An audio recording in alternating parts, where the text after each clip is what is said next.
तो चलिए कहानी शुरू करते हैं। अगर आप लोग चैनल पर नए हैं तो चैनल को सब्सक्राइब लाजमी करें। कहानी के शुरू में हमें एक रिहैब सेंटर दिखाया जाता है जहाँ पर डार्बी नाम की एक लड़की भी थी। दरअसल रिहैब सेंटर उसे कहा जाता है जहाँ पर लोग अपने नशे की गंदी आदतों को छुड़वाने के लिए आया करते हैं। तभी डार्बी के पास हॉस्पिटल से कॉल आता है और उसे बताया जाता है कि तुम्हारी मोम की तबीयत बहुत ज्यादा खराब है और उनका आज हॉस्पिटल में ऑपरेशन है, इसीलिए कैसे भी करके तुम्हें हॉस्पिटल पहुंचना होगा। अब डार्बी रिहैब सेंटर से निकल कर के अपनी मोम के पास जाना चाहती थी, लेकिन रिहैब सेंटर वाले उसे जाने नहीं देते हैं। दरअसल रिहैब सेंटर वालों को लग रहा था कि डार्बी नशा करने के लिए यहाँ से जाना चाहती है, लेकिन वो सच बोल रही थी। फिर जब रात होती और सब सो रहे थे तब डार्बी रिहैब सेंटर से बाहर निकलती है और एक गाड़ी चुरा करके सॉल्ट लेक सिटी की तरफ निकल पड़ती है। उसी जगह पर वो हॉस्पिटल है जहाँ पर उसकी मॉम एडमिट थी, लेकिन रास्ते में एक पुलिस वाला डार्बी को रोक लेता है और उसे बताता है कि आगे एक बहुत बड़ा तूफान है जिसकी वजह से इंटरस्टेट का रास्ता बंद कर दिया गया है, इसलिए आप यहाँ से आगे नहीं जा सकती और यहीं पास में एक विजिटर सेंटर है जहाँ पर आप रुक करके रात गुजार सकती हो। तब डार्बी उस विजिटर सेंटर में आ जाती है जहाँ पर पहले से 4 लोग मौजूद थे, जिसमें एक का नाम एड और एक का नाम एस और एक मैरिड कपल होता है। ये पांचों इस विजिटर सेंटर में फंस चुके थे। डार्बी हॉस्पिटल में कॉल करके अपनी मोम के बारे में पूछना चाहती थी, लेकिन यहाँ पर बिल्कुल भी सिग्नल नहीं होता है। तब वो कॉल करने के लिए बाहर जाती है, तभी उसे एक वैन नजर आती है जिसमें एक छोटी बच्ची को किडनैप करके रखा गया था। डार्बी ये देख करके समझ जाती है कि अंदर जो 4 लोग मौजूद हैं उनमें से किसी एक की ये वैन होगी। तब वो डर करके अपनी गाड़ी में जा करके बैठ जाती है। तभी मैरिड कपल का आदमी सोल्जर बार सिग्नल चेक करने के लिए आता है। जब वो डार्बी को गाड़ी में बैठा हुआ देखता है तो वो उससे पूछता है कि तुम कहाँ जा रही हो। डार्बी उसकी बात का कोई भी जवाब नहीं देती और अंदर आ जाती है, लेकिन वो यहाँ पर किसी को भी नहीं बताती है कि बाहर खड़ी वैन में उसने एक बच्ची को देखा है, क्योंकि उसे पूरा यकीन था कि इन चारों में से कोई ना कोई किडनैपर है जिसने उस बच्ची को किडनैप किया होगा। अब यहाँ पर सोल्जर सभी से कहता है कि क्यों ना हम टाइम पास करने के लिए कार्ड्स खेले। तब ये सब कार्ड्स खेलना शुरू कर देते हैं। अब कार्ड्स खेलते खेलते डार्बी सबसे बातें करना शुरू कर देती है। वो इन चारों से काफी सारे सवाल भी पूछती है ताकि पता लगा सके कि उस लड़की का किडनैपर कौन है। अब काफी सारे सवाल पूछने के बाद डार्बी को समझ आ जाता है कि किडनैपर लर्स है। इसके बाद डार्बी वॉशरूम में जाती है ताकि पुलिस को उसके बारे में बता सके और वो मैसेज टाइप भी करती है, लेकिन सिग्नल नहीं होने की वजह से वो सेंड नहीं हो पाता है। इसलिए वो वॉशरूम की विंडो से बाहर आ जाती है और वैन का दरवाजा खोल करके वैन के अंदर चली आती है जहाँ पर उस लड़की को बांध करके रखा गया था। इससे पहले कि डार्बी उसकी रस्सी को खोल पाती तभी उसके पीछे लराज आता है। डार्बी लर्स को देख करके वैन के पीछे छुप जाती है। दरअसल लर गेम हार गया था, इसलिए वो काफी ज्यादा गुस्से में था। वो उस लड़की से कहता है कि जब हम तुम्हारे अंकल के घर पहुंच जाएंगे तब सब कुछ ठीक हो जाएगा। फिर वो उसके लिए खाना लेने के लिए अंदर चला जाता है। अब डार्बी जो वैन के पीछे छुपी हुई थी वो दोबारा से उस बच्ची को खोलने की कोशिश करती है, लेकिन खोल नहीं पाती। वो उस लड़की से कहती है कि तुम बिल्कुल भी टेंशन मत करो, मैं जल्दी तुम्हारे लिए मदद लेकर के आऊंगी। इतना कहने के बाद वो वापस से विंडो के रास्ते से वॉशरूम के अंदर आ जाती है। वही हम लर्स को देखते हैं जो उस लड़की के लिए खाना लेकर के आ गया था। तभी उसे डार्बी के पैरों के निशान नजर आते हैं जो वॉशरूम की तरफ जा रहे थे। उधर ऐश वॉशरूम में जाता है जहाँ पर डार्बी पहले से ही थी। वो डार्बी को आवाज लगा करके पूछता है कि क्या तुम अंदर हो। तभी डार्बी दरवाजे को खोल कर ऐश को अंदर खींच लेती है। दरअसल वो उसे बताना चाहती थी कि तुम्हारा साथी जो लर्स है उसने बार वैन में एक बच्ची को किडनैप करके रखा है। तभी लर्स भी पैरों के निशान को फॉलो करते हुए वॉशरूम तक पहुंच गया था। अब डार्बी जैसे ही लर्स को देखती है वो ऐश को किस करना शुरू कर देती है। ये देखकर कि लर्स वहां से चला जाता है। इसके बाद डार्बी ऐश को बता देती है कि तुम्हारा जो साथी लर्स है वो एक किडनैपर है, उसने बार वैन में एक बच्ची को किडनैप करके रखा हुआ है। ऐश उससे पूछता है कि क्या तुमने पुलिस को कॉल किया। तब डार्बी कहती कि मैंने कोशिश की थी लेकिन सिग्नल नहीं आ रहे थे।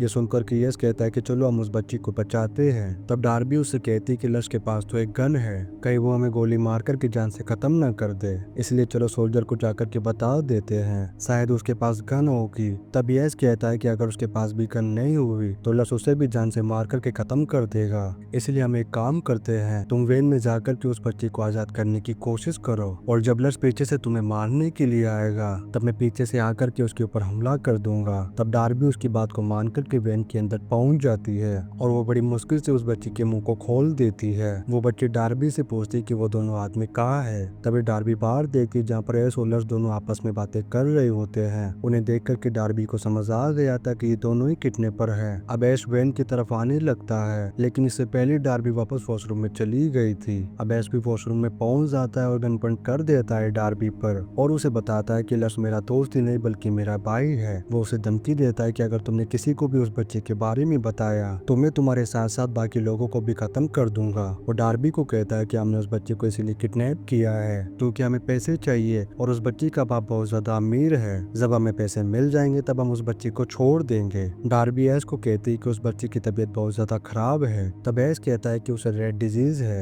अगर उसे स्ट्रेस हुआ और हमने उसे ओवरडोज दिया तो उसकी तबीयत और ज्यादा खराब हो जाएगी। तभी यहाँ पर सोल्जर की वाइफ नर्स आ जाती है। तभी यश डार्बी के साथ में ऐसे बिहेव करने लगता है ताकि नर्स को लगे कि ये दोनों एक दूसरे को पसंद करते हैं। इसके बाद ही तीनों वापस हॉल में आ जाते हैं जहाँ पर नर्स और सोल्जर पहले से ही बैठे हुए थे। अब यहाँ पर ये पांचों आपस में बातें करना शुरू कर देते हैं। तभी डार्बी की नजर विंडो के बाहर पड़ती है और वो उस बच्ची को देखती है जिसने अपने आप को आजाद कर लिया था। अब ऐश भी इस चीज को देख लेता है। तब वो अपने भाई लक्ष्य को इशारा करता है और वो उठ करके यहाँ से बाहर चला जाता है। ये देख करके डार्बी वॉशरूम की तरफ चली जाती है। तब ऐश भी उसके पीछे पीछे जाता है। तभी अचानक से डार्बी उसके ऊपर हमला कर देती है, लेकिन कुछ ही देर में इस डार्बी को कंट्रोल में कर लेता है। जब वो डार्बी को जान से मारने ही वाला था तभी वॉशरूम की विंडो से लक्ष्य यहाँ पर आ जाता है और ऐश को रोक लेता है उसको जान से मारने से। फिर वो उसे बताता है कि वो बच्ची भाग गई है जंगलों की तरफ। अगर हम उसके पीछे गए और हमने उसे आवाज लगाई तो वो हमारी आवाज को सुनकर के वापस कभी भी नहीं आएगी, लेकिन अगर डार्बी ने आवाज लगाई तो वो उसकी आवाज सुनकर के जरूर वापस आ जाएगी।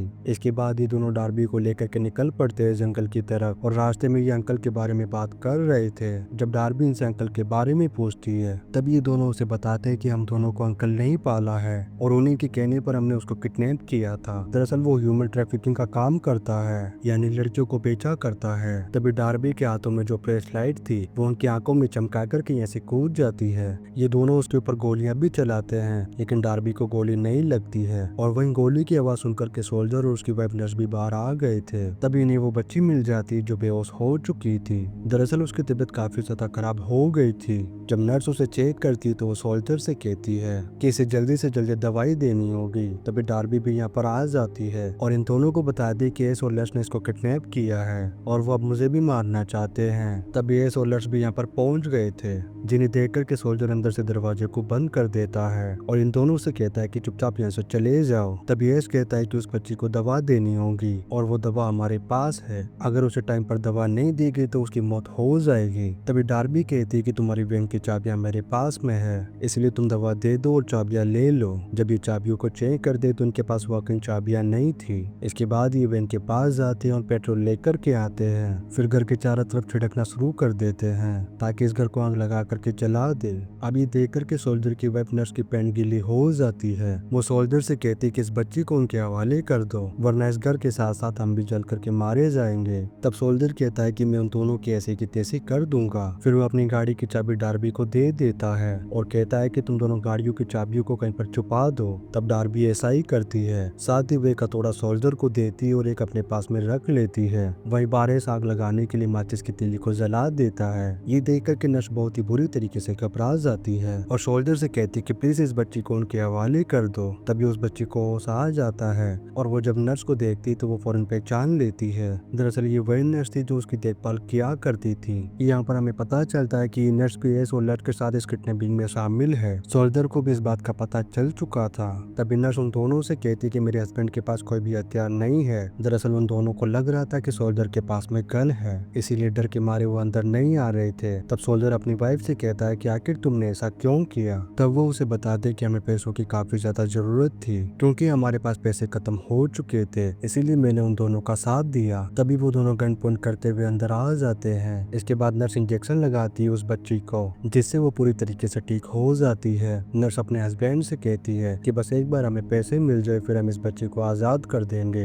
तब डार्बी कहती है कि ऐसा कुछ भी नहीं होगा क्योंकि एस और लर्स जिस आदमी के लिए काम करते हैं दरअसल वो ह्यूमन ट्रैफिकिंग का काम करता है। तभी नर्स एस से कहती है कि इस बच्चे के बाप को कॉल करो और उससे पैसों की डिमांड करो, लेकिन एस ऐसा नहीं करता क्योंकि वो इसको बेचना चाहता था। इसके बाद एस सोल्जर पर गन पॉइंट करके गाड़ी की चाबियां मांगता है। तब नर्स कहती है कि चाबियां डार्बी के पास में है। तब सोल्जर डार्बी से कहता है कि चाहे कुछ भी हो जाए तुम चाबियां मत देना। इतना सुनती है इसका दिमाग खराब हो जाता है और वो तुरंत ही सोल्जर को गोली मार देता है। ये देखकर कि नर्स का खून खौल उठता है और उसके पास जो पेपर स्प्रे होता है वो डालने की कोशिश करती है इसकी आंखों में, लेकिन तभी लश आ जाता है सामने और वो स्प्रे उसकी आंखों में चला जाता है। ये देखकर केस काफी ज्यादा गुस्से में आ जाता है और वो नर्स को भी गोली मार करके खत्म कर देता है। इसके बाद वो डार्बी के पास जाता है और कहता है कि चाबियां दो, लेकिन डार्बी चाबियां नहीं देती है। तब वो नील गन से उसके हाथों को दीवार पर चिपका देता है, जिसे डार्बी को काफी ज्यादा दर्द होता है। तभी हम नर्स को देखते हैं जिसकी आंखों में पेपर स्प्रे चले जाने की वजह से उसे कुछ भी दिखाई नहीं दे रहा था।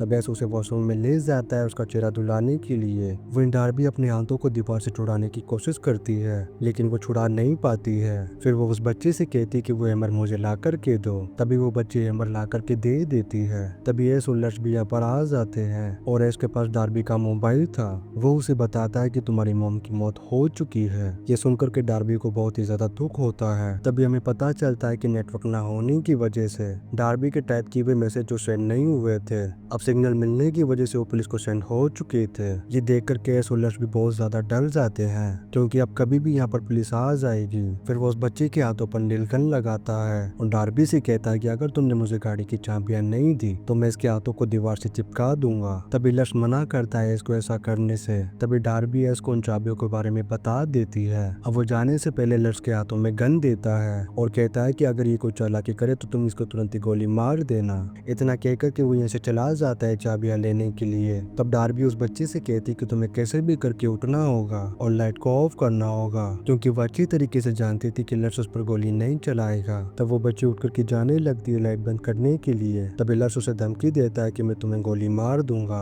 लेकिन वो बच्ची उसकी धमकी से नहीं डरती और लाइट को ऑफ कर देती है। अब अंधेरे का फायदा उठा करके डार्बी ने अपने आप को आजाद कर लिया था। अब लट जैसे लाइट को ऑन करता है, डार्बी उसके सामने थी, वो हमला कर देती है उस पर। इसी बीच गोली भी चल जाती है। वहीं एस को गाड़ी की चाबियां मिल गई थी। वो जब गोली की आवाज को सुनता है तो फौरन अंदर आ जाता है और वो देखता है कि डार्बी ने उसके भाई को गन पॉइंट पर ले रखा है और एस के हाथ पर भी नील गन थी। तब डार्बी एस से कहती कि अगर तुमने नील गन को नीचे नहीं फेंका तो मैं तुम्हारे भाई नर्स को जान से मार दूंगी, तो मैं तुम्हारे भाई नर्स को जान से मार दूंगी। तभी वो बच्ची आकर के अचानक से हमला कर देती है इसके हाथों पर, जिससे वो नील गन चल जाती है और किसी सीधी जाकर के लग जाती है लर्स के बेजे पर, जिससे अब वो बहुत ही बुरी तरीके से जख्मी हो जाता है। और डार्बी उस बच्ची को लेकर के बाहर गाड़ी में जाकर के बैठ गई थी। इधर एस लर्स को बाहर लेकर के आने लगता है। तभी उसे ठोकर लगती है और वो सर के बल नीचे गिर जाता है, जिससे उसकी तुरंत ही मौत हो जाती है। ये देखकर के एस काफी गुस्से में बाहर आता है और डार्बी जैसे ही गाड़ी को स्टार्ट करके यहाँ से जाने लगती है, तभी एस नीलकन चला कर के टायर को पंचर कर देता है और गाड़ी एक खंबे से जाकर के टकरा जाती है। फिर वो डार्बी को मारने के लिए आगे बढ़ ही रहा था, तभी यहाँ पर पुलिस आ जाती है और डार्बी भी गाड़ी से बाहर निकलती है और शूट कर देती है इसको। अब ये देखकर के पुलिस वाला डार्बी को किडनैपर और क्रिमिनल समझ लेता है और तुरंत ही उसके ऊपर गोली चला देता है, जिससे डार्बी बहुत ही बुरी तरीके से जख्मी हो जाती है। तभी एस फिर से खड़ा हो जाता है और गन उठा करके काम तमाम कर देता है उस पुलिस वाले का। फिर वो डार्बी की तरफ बढ़ता है, लेकिन अब तक गोलियां खत्म हो चुकी थी। तभी डार्बी के पास एक स्क्रू ड्राइवर था, जिसे वो स्टेप करके काम तमाम कर देती है इसका। फिर वो उस पुलिस वाले का रेडियो लेकर के मदद मांगने लगती है। फिर हमें कुछ दिनों बाद का सीन दिखाया जाता है, जहाँ पर हम डार्बी को देखते हैं जो अभी रिहैब सेंटर में थी और उसने कुछ पेंटिक्स भी लगा रखी थी और ये उसी बच्ची ने भेजी थी जिसकी जान डार्बी ने बचाई थी। फिर हम डार्बी की बहन को देखते हैं तो उससे मिलने के लिए आती है। अब डार्बी को भी यकीन हो गया था कि वो इस नशे की आदत से छुटकारा पा लेगी। इसी सीन के साथ ही कहानी नो एग्जिट जो पर खत्म हो जाती है। वीडियो कैसा लगा आप लोग कमेंट करके लाजमी बताएं। अगर आप लोग चैनल पर नए हैं तो चैनल को सब्सक्राइब लाजमी करें। आप लोग वीडियो को like in comment share and subscribe लाजमी करें। मिलते हैं नेक्स्ट वीडियो में। Thank you.